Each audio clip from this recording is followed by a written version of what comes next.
Hello, this is Philip Cargom. This is Tea with the Druid, number 170. Lovely to have you here. Do say you're here, and great to see you coming from Scotland and North Germany and Lubeck and London and spring like London. Yes, it's beautiful. The weather here in the UK, or certainly the southern part of the UK, is just lovely. But in Austin, Texas, it's rainy. What's it like in Yorkshire? Lenny is in the Netherlands, Norfolk, Ottawa, Crouch End.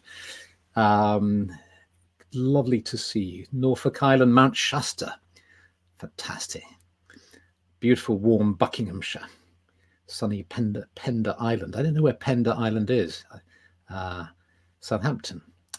Great, lovely to see you. Somebody else on Mount Shasta, that's great. And Utah and New Brunswick and New Zealand, great, fantastic, lovely to see you all. Portugal as well. Abruzzo, yeah. So it was the equinox at the weekend, so we're still in the mood and atmosphere of the equinox. So I have the candle burning, beautiful candle made by Ziggy's, beautiful flowers arranged by Stephanie from the garden. And it's lovely to be with you. And as we all arrive in the clearing, let's just take a moment to breathe and to settle. And what I wanted to talk about today, it's going to be kind of similar to what I did on Saturday for those of you who attended the synthesis event on the Zoom meditation, but it's going to be different as well. And I think one of the great things about these ideas around the spirituality and so on is that they do bear repeating, at least in my experience. They bear repeating and deepening and so on. And I wanted to explore a couple of things with you. One of the things that I've become aware of is how something new is happening. Thousands and thousands of people all over the world are celebrating these events. I mean, I don't know how it was for you when you started celebrating the Eightfold Wheel of the Year, but for me, it was a minority activity. Definitely, it was very fringe. It was fringe of the fringe. And now, if you go online, you see there are all sorts of events. There are 3-hour dance ceremonies. There are, lots of spring equinox celebrations online, as with the other festivals. And this means, if you pause and think about it for a moment, this means that there are hundreds of us gathered now all over the world, tuning in and thinking about the spring equinox, or actually I'm going to talk about the equinoxes in general, thinking about equinoxes and tuning in to the energy of the equinox. But it's not just us, it's thousands of people all over the world. So for anyone studying spirituality, spiritual behavior, religious behavior, sociology, psychology, this is a phenomenon. I predict that there will be academic papers about this phenomenon. Give it a few years and we'll see academic papers about this shift. And it's significant because this is an activity that isn't confined to one religion. And it's an activity that is intimately bound up with our relationship with the earth, with nature. It's as if we're recognizing, in greater and greater quantities of us are recognizing the way our lives are part of the life of the planet, of the greater whole, and indeed of the universe and of the solar system. And that by opening to the rhythms of the universe and of the solar system, we are benefiting not only ourselves, but in some mysterious and possibly deluded way, but I don't think so, the environment. In a very simple way, if you undertake any activity that harmonizes you with the world of nature around you, you're going to be a more peaceful, creative being, I would suggest, and able to contribute more to the world and society, rather than if you were feeling alienated and cut off from the natural cycles. So here we are, the spring equinox occurred on Saturday, and we're used to the idea of, here in the Northern Hemisphere, I should say, down in the Southern Hemisphere, and I know some of you are down there now, there are people from New Zealand and so on, you're moving into the autumn equinox. But if I can just talk about the spring equinox first, and we'll bring in the autumn one. It's a time of wanting to get out into the natural world, where the natural world is bursting with life and vitality, and we're yearning for the sun. And this desire to get out into the sunshine and this connection with nature bursting out all around us is perhaps even stronger this year because we've been confined through lockdowns. So this feeling of spring is perhaps even stronger in us as we yearn for freedom, really, and for growth and movement, not to be locked down, not to be shut up and shut in. But here's the rub. And you know the way everything has its opposite, and how psychologists are very, very good at pointing out the other side, as it were, and looking at the shadow and so on. This isn't the shadow. This is what will either be pre-conscious, just below the threshold of consciousness. It may be completely unconscious, in which case you won't resonate with this, or perhaps it is in your consciousness, and it goes like this. How would it be if I said to you, I don't secretly, really, I'm not sure I want the spring to come. I've been cocooned here, cocooned in lockdown, cocooned by the fire, toasty warm with a mug of hot chocolate, and I feel safe and cozy. What's that Scandinavian word, hygge or hugger or something like that, that describes it? And being born into the world requires an effort and an energy and a sort of exposure that I'm not sure I want. Spring mornings are fresh mornings. They might be bright and sunny, but they're often crisp. And I can't give myself the luxury of saying, well, I can't do that yet because the life force isn't flowing. I'm still incubating. So the winter is a time of incubation. If you have any of those kinds of feelings mixed up, no doubt, with the desire to get out there and for the spring to begin, just type in a Y, or say how you feel, or yes, I resonate with that, or no, absolutely no desire to be held in the grip of winter whatsoever. I just want to get out there and be in the sun. It'll be really interesting to take a straw poll. And while you're doing that, I'll continue talking, because if you think of the autumn equinox, I think maybe there's something else going on. There's a part of us which perhaps fears or doesn't want to go into the autumn. You don't want to let go of the summer. Who would? You have to be crazy to want to let go of the long summer evenings and the warmth to go into winter. And yet mixed up in that, there'll be both the desire to get cozy and to incubate and to shut down, to hibernate, all those sorts of ideas. But there'll be the opposite kind of desire not to go there. So you'll be in a push-me-pull-you situation. So my suggestion is the equinox time is a push-me-pull-you time.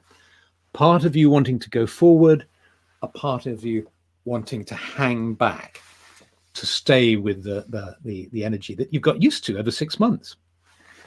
Emma says, yes, true. I want to keep hibernating and paint more. Yes. They're coming in so fast. Whoops, I'm going to grab some of them. I alternate between looking forward to the sunny days and being out, but I also feel like staying sheltered in my house, sofa blankets and candles and a hot drink. I feel a bit like a badger in my den. Yes, I feel like this. Peaceful and no outside responsibility. Yes. Yeah, absolutely.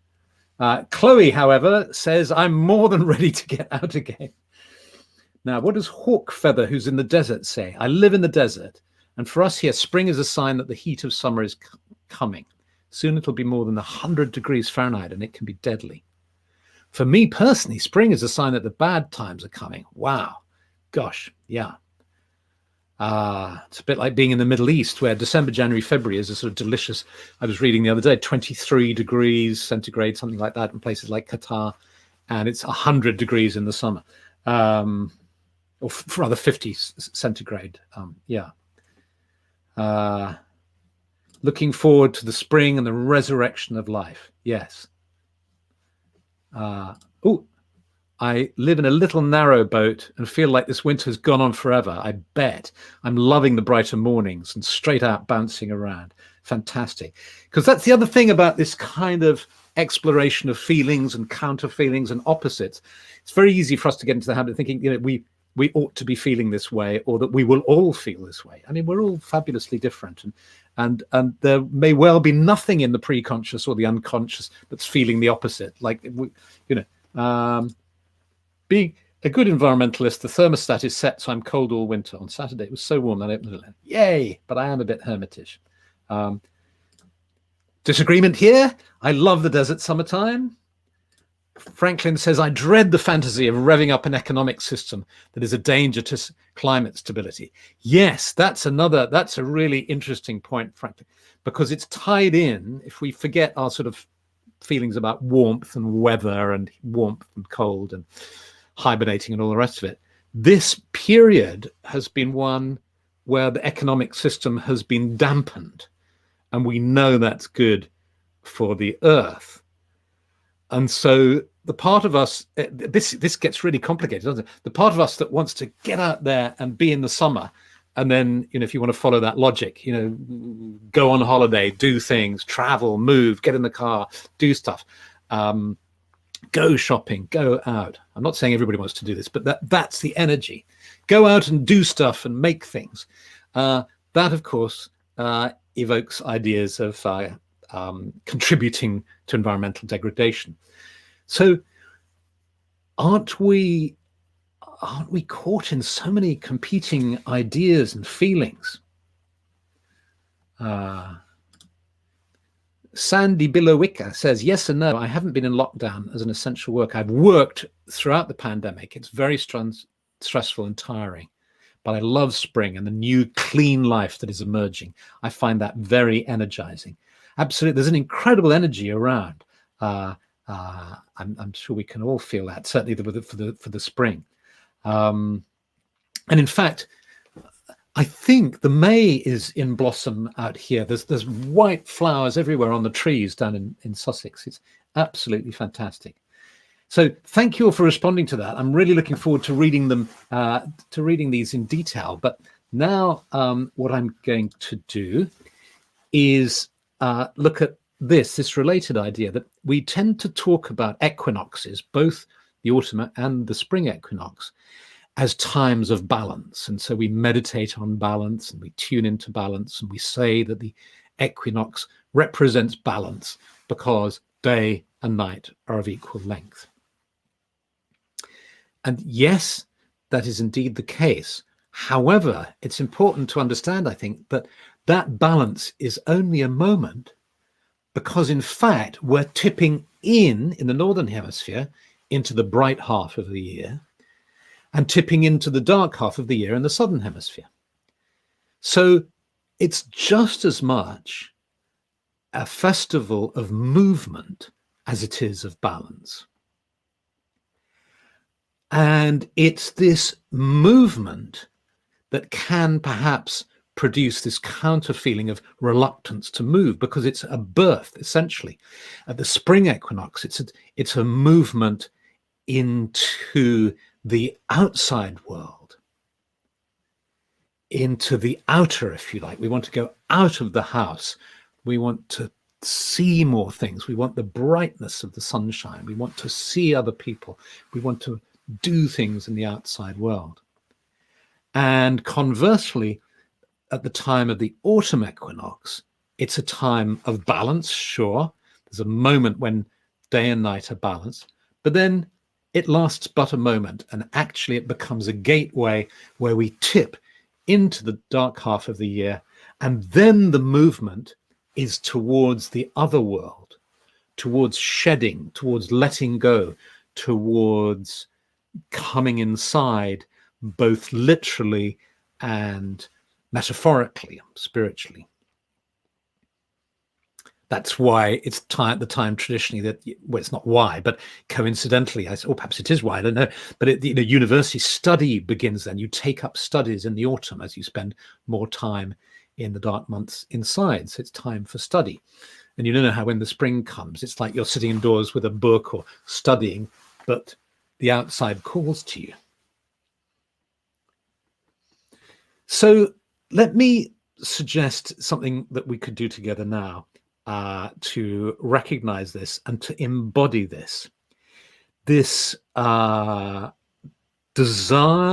this recognition of balance, this recognition of movement, and that this is a time of birth in the Northern Hemisphere in the sense of being birthed into the outer world. So ideas of the egg cracking open, of the Easter chick being hatched, of the resurrection in the Christian tradition, of this breaking out of the confines that you found yourself in, which can be both liberating, but also for some people it can be scary because there's a sense of vulnerability. It's a bit like taking your clothes off. So there's a sense of vulnerability, a kind of rebirth in that sense. So let's embody that in meditation. And I've got an exercise, a meditative exercise for us to do that I'll invite you to do. So let me explain it to you first.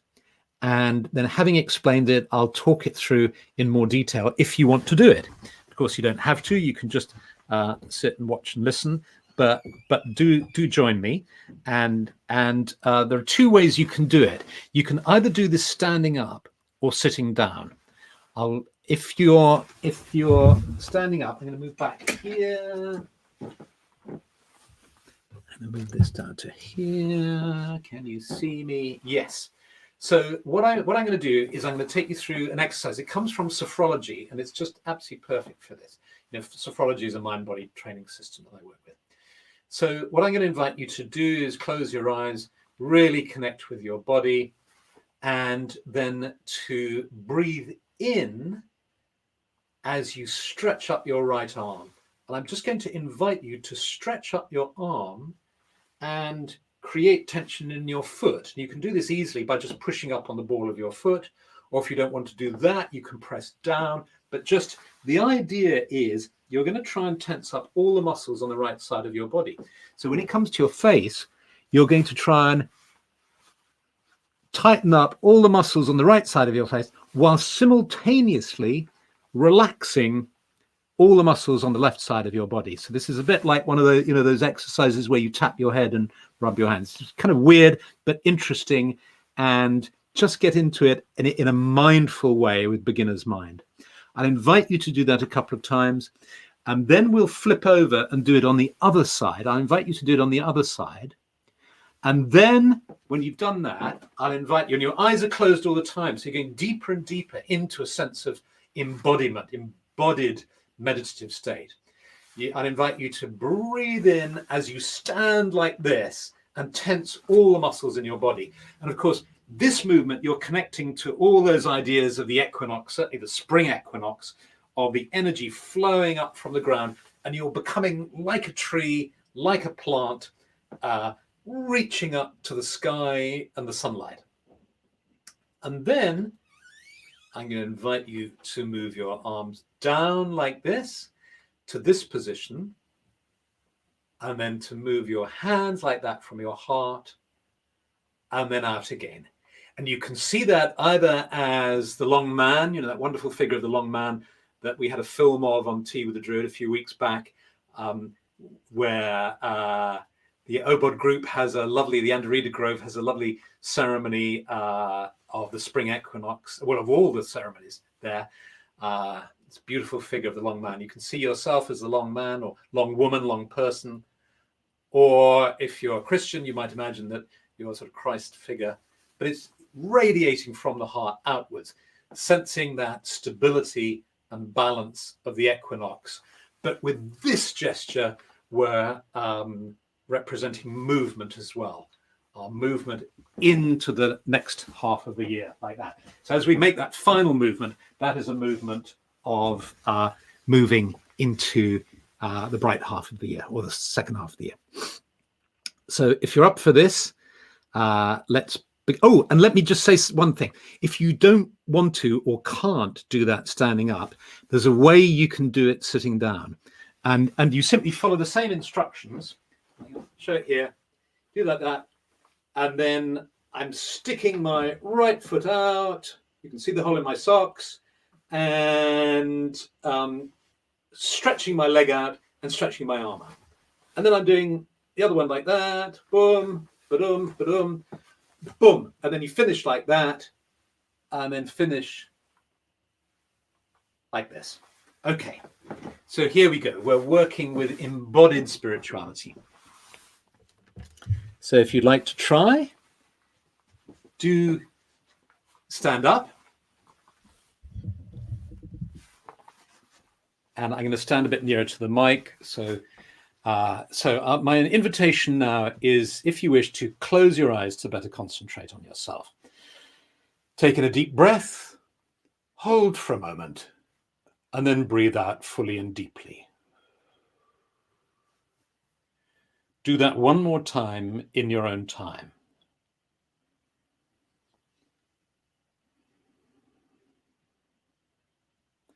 Let your breathing return to normal. And just sense your whole body standing here. Just sensing your whole body, your legs, your torso, your arms, shoulders, head and face, standing here. Breathe out, empty your lungs of air, and then breathe in. And as you breathe in, bring your right arm up and stretch up, up, up, hold your breath, stretch up with your right arm and tense all the muscles in your leg as well, maybe pushing up with your ball of your foot. Tense, tense, tense. And as you do this, relax all the muscles on the left side of your body and face as you tense up all the muscles on the right side of your face and your body. Hold, hold, hold, hold, hold. Tense, tense, tense, tense, tense. And then release, relax. Let go. One more time, breathe out. Breathe in, raise your arm up. Tense, tense, tense, tense, tense. All the muscles on the right side of your body. Relax all the muscles on the left side of your body. Tense, tense, tense, tense, tense. Holding your breath. Release, relax, let go. Do it one more time in your own time.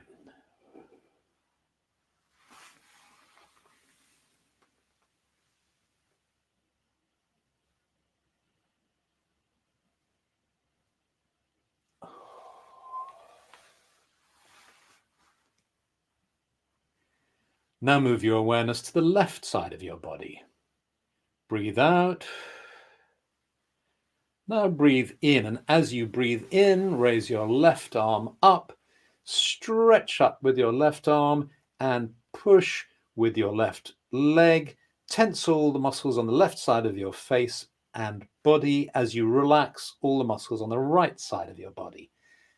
Hold your breath, tense, tense, tense, tense, tense. And then release, relax, let go.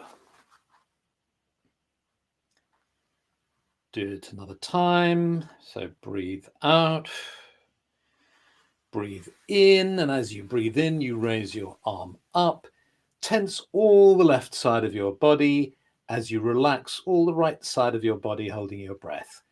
Tense, tense, tense, tense, tense. Release, relax, let go. Now do it one more time in your own time.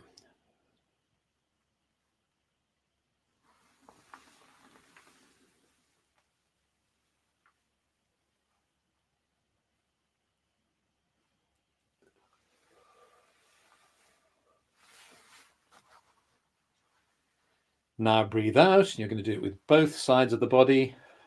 Breathe in, and as you breathe in, raise up both hands, both arms. Tense the whole body, both the left and the right side as you hold your breath. Tense, tense, tense, tense, tense. Release, relax, let go. Do it a second time. Breathe in, stretch up like a plant, stretching up towards the sun, the energy of the earth flowing up through your body. Stretch up like a lovely new shoot or sapling. And then breathe out. Release, relax, let go. And then do it a third time in your own time.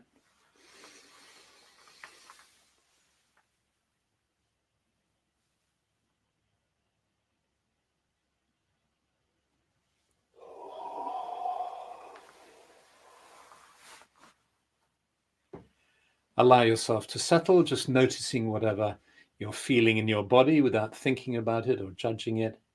Beginner's mind.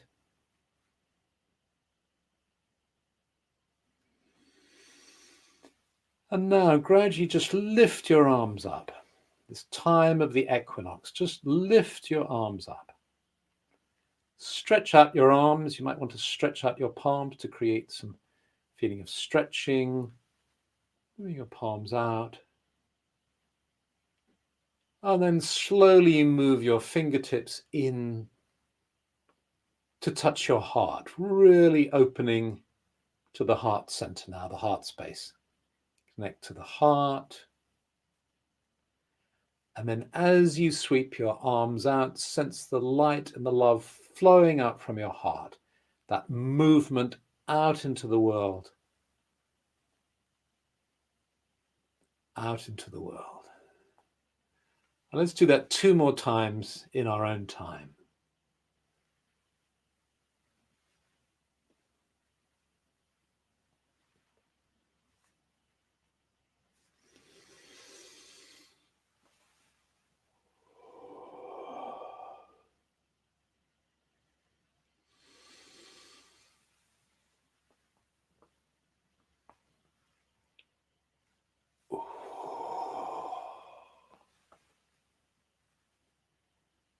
And then let your arms drift down to either side of you.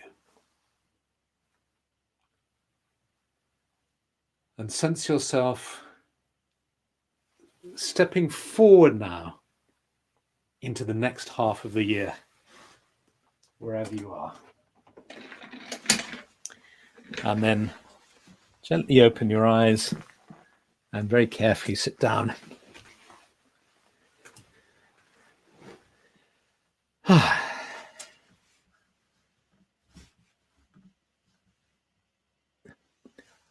Kate was saying, I was worried about you catching your arm on the candle. Yes, I know. I was very aware of that. I imagine knocking at all the flowers go flying. The whole house starts going up in flames. And I'm happily doing these exercises with my eyes closed. Yes. Yes, I have thought of that.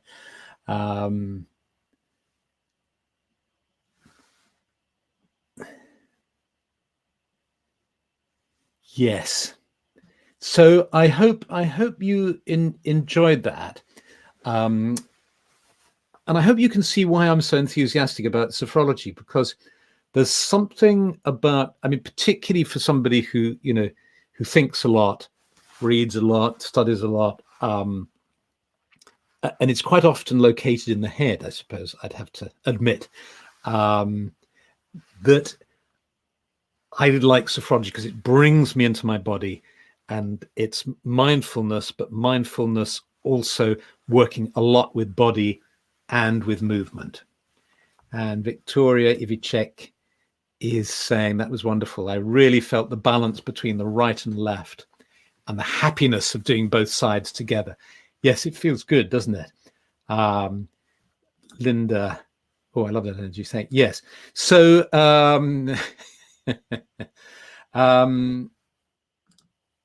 that's a very similar exercise we used to do, but it was done flat on the floor, right? So you could do it sitting down and doing it flat as well. Very similar to some Qigong movements. Exactly, yes. Fitness instructor, similar as well. Yes, I mean, this is the body, and this is ways of doing this. I love this exercise. Yes, lighter and taller. Yeah. So thank you for being here. Thank you for, yeah, isn't it lovely that we can sit here, and somehow there's this magic in knowing, as I close my eyes now, I know that there's, you know, people sitting in New Zealand, and that we're all together in this. And as Helma says, so really good to step into the bright half of the year. Yeah. So have a lovely week. And I look forward to seeing you. I think I'm seeing you next week, but let me just check. I know one week Penny's going to be doing it because I have another commitment. So yeah, so I very much look forward to seeing you next week, and lots and lots of love. Have a wonderful week, and many, many blessings. And now I'm going to make some tea and come back and read the comments. So bye.